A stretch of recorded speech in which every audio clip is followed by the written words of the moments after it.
Kasih pasti murah hati, kasih-Mu Tuhan. Ajarilah kami ini saling mengasihi, ajarilah kami ini saling mengampuni, ajarilah kami ini kasih-Mu ya Tuhan, kasih-Mu kudus tiada batasnya. Kasih pasti lemah lembut, kasih pasti lemah lembut, kasih pasti memaafkan, kasih pasti murah hati, kasih-Mu Tuhan. Ajarilah kami ini saling mengasihi, ajarilah kami ini saling mengampuni, ajarilah kami kasih-Mu ya Tuhan, kasih-Mu kudus tiada batasnya. Ajarilah kami ini saling mengasihi, ajarilah kami ini saling mengampuni, ajarilah kami ini kasih-Mu ya Tuhan, kasih-Mu kudus tiada batasnya, kasih-Mu kudus tiada batasnya, kasih-Mu kudus tiada batasnya.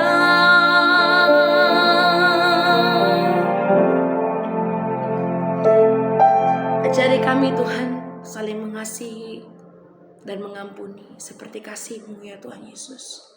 Hari ini kami mau terus diajar oleh Tuhan melalui renungan yang akan disampaikan. Tuhan berbicara atas setiap kami siap mendengar. Dalam nama Tuhan Yesus kami berdoa dan mengucap syukur. Haleluya. Amin. Shalom Bapak Ibu Saudara yang dikasihi Tuhan, kembali bersama dengan saya pada hari ini Selasa tanggal 31 Maret 2026. Saya mengajak saudara kita akan bersama-sama membaca dan merenungkan firman Tuhan yang pada hari ini memiliki tema kerajaan dan salib. Saya berharap saudara juga sudah membaca beberapa ayat, yaitu dalam Yohanes 18 ayat 36, Lukas 9 ayat 18 sampai 26, dari Amsal 13 pasal 13 sampai pasal 15, dan juga dari Titus pasal yang kedua. Izinkan saya membaca dari beberapa ayat. Yang pertama diambil dari Yohanes 18 ayat 36, demikian firman Tuhan. Jawab Yesus, "Kerajaanku bukan dari dunia ini. Jika kerajaanku dari dunia ini, pasti hamba-hambaku telah melawan, supaya aku jangan diserahkan kepada orang Yahudi. Akan tetapi kerajaanku bukan dari sini." Selanjutnya saya akan membaca dari Lukas 9 ayat 22. Dan Yesus berkata, "Anak manusia harus menanggung banyak penderitaan dan ditolak oleh tua-tua, imam-imam kepala, dan ahli-ahli Taurat, lalu dibunuh dan dibangkitkan pada hari ketiga." Nah saudara, banyak orang membayangkan kerajaan sebagai tempat kemuliaan, kekuasaan, dan kemenangan. Kerajaan identik dengan mahkota, tahta, dan kehormatan. Namun Alkitab berbicara tentang kerajaan Kristus. Kita justru diperhadapkan dengan sesuatu yang sangat berbeda, salib. Yesus berkata di hadapan Pilatus, "Kerajaanku bukan dari dunia ini." Yang tadi kita baca di dalam Yohanes 18 ayat 36. Pernyataan ini menegaskan bahwa kerajaannya tidak berdiri dengan sistem dunia, bukan ditegakkan oleh kekuatan militer, bukan dipertahankan dengan pedang. Tetapi bagaimana kerajaan itu ditegakkan? Jawabannya terdapat dalam perkataan Yesus sendiri, yaitu yang tadi kita baca dalam Lukas 9 ayat 22. Anak manusia harus menanggung banyak penderitaan, dibunuh dan dibangkitkan pada hari ketiga. Disinilah kita melihat suatu kebenaran agung, yaitu pintu masuk kerajaan Kristus adalah kematian dan kebangkitannya. Salib bukan kegagalan, melainkan jalan menuju kemuliaan. Mari kita bersama-sama merenungkan apa yang disampaikan Tuhan tentang kerajaan. Yang pertama, kerajaan Kristus bukan dari dunia ini. Ketika Yesus berdiri di hadapan Pilatus, ia tidak menyangkal bahwa ia adalah raja. Namun ia menjelaskan bahwa kerajaannya berbeda. Sumber kerajaannya bukan dari sistem dunia. Cara kerja kerajaannya bukan dengan kekerasan. Tujuan kerajaannya bukan kemuliaan sementara. Kerajaan dunia dibangun dengan kekuatan, strategi, dan dominasi. Tetapi kerajaan Allah dibangun dengan kasih, kebenaran, dan pengorbanan. Nabi Yesaya sudah menubuatkan raja yang berbeda ini. Dapat saudara baca dalam Yesaya 53 ayat 3-4. Nah, hal kedua, jalan masuk kerajaan Kristus adalah salib. Yesus berkata bahwa anak manusia harus menderita. Kata harus menunjukkan keharusan ilahi, dan ini adalah rencana Allah sejak semula. Salib bukan kecelakaan sejarah.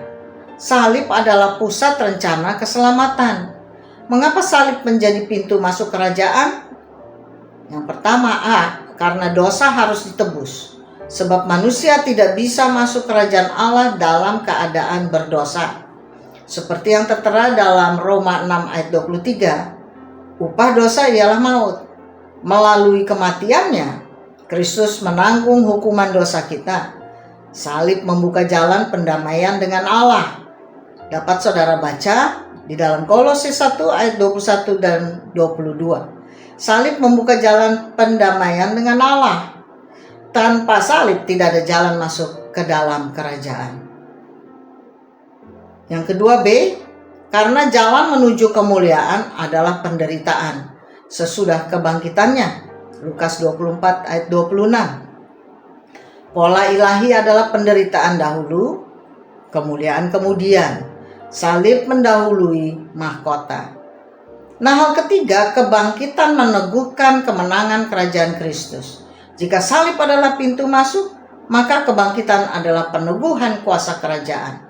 Dapat saudara baca di dalam 1 Korintus 15 ayat 20. Melalui kebangkitannya, maka kuasa maut dikalahkan. Iblis dipermalukan, hidup kekal dinyatakan. Nah, hal keempat, jalan salib juga menjadi jalan murid. Saudara dapat membaca dalam Lukas 9 ayat 23-24. Kerajaan dan salib tidak dapat dipisahkan, baik bagi Kristus maupun bagi pengikutnya. Mengikut raja yang tersalib berarti siap menyangkal diri, siap setia dalam penderitaan, siap kehilangan demi Kristus. Di dalam ayat yang ke-24 juga tertera kerajaan Allah tidak menjanjikan jalan mudah, tetapi menjanjikan kemenangan kekal. Nah, refleksi kita pada hari ini, saudara, kerajaan Kristus tidak dimulai dengan mahkota emas, tetapi dengan mahkota duri. Tidak ditegakkan dengan pedang, tetapi dengan darahnya sendiri. Salib adalah pintu masuk kerajaan. Kebangkitan adalah deklarasi kemenangannya. Bagi dunia, salib adalah kebodohan, tetapi bagi orang percaya, salib adalah kuasa Allah. Dalam 1 Korintus 1 ayat 18 berkata, sebab pemberitaan tentang salib memang adalah kebodohan bagi mereka yang akan binasa, tetapi bagi kita yang diselamatkan, pemberitaan itu adalah kekuatan Allah. Kiranya kita bukan hanya memahami bahwa kerajaan Kristus ditegakkan melalui salib dan kebangkitannya, tetapi juga bersedia hidup sebagai warga kerajaan yang setia memikul salib setiap hari dengan pengharapan bahwa setelah salib ada kemuliaan. Demikian renungan kita pada hari ini, saudara. Mari kita berdoa.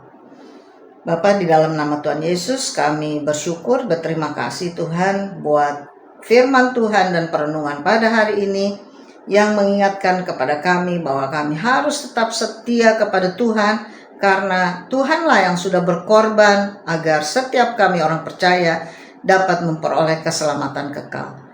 Kiranya sepanjang hari ini Engkau sertai kami, Engkau terus berbicara kepada kami. Dalam nama Yesus Kristus kami berdoa dan bersyukur. Haleluya. Amin.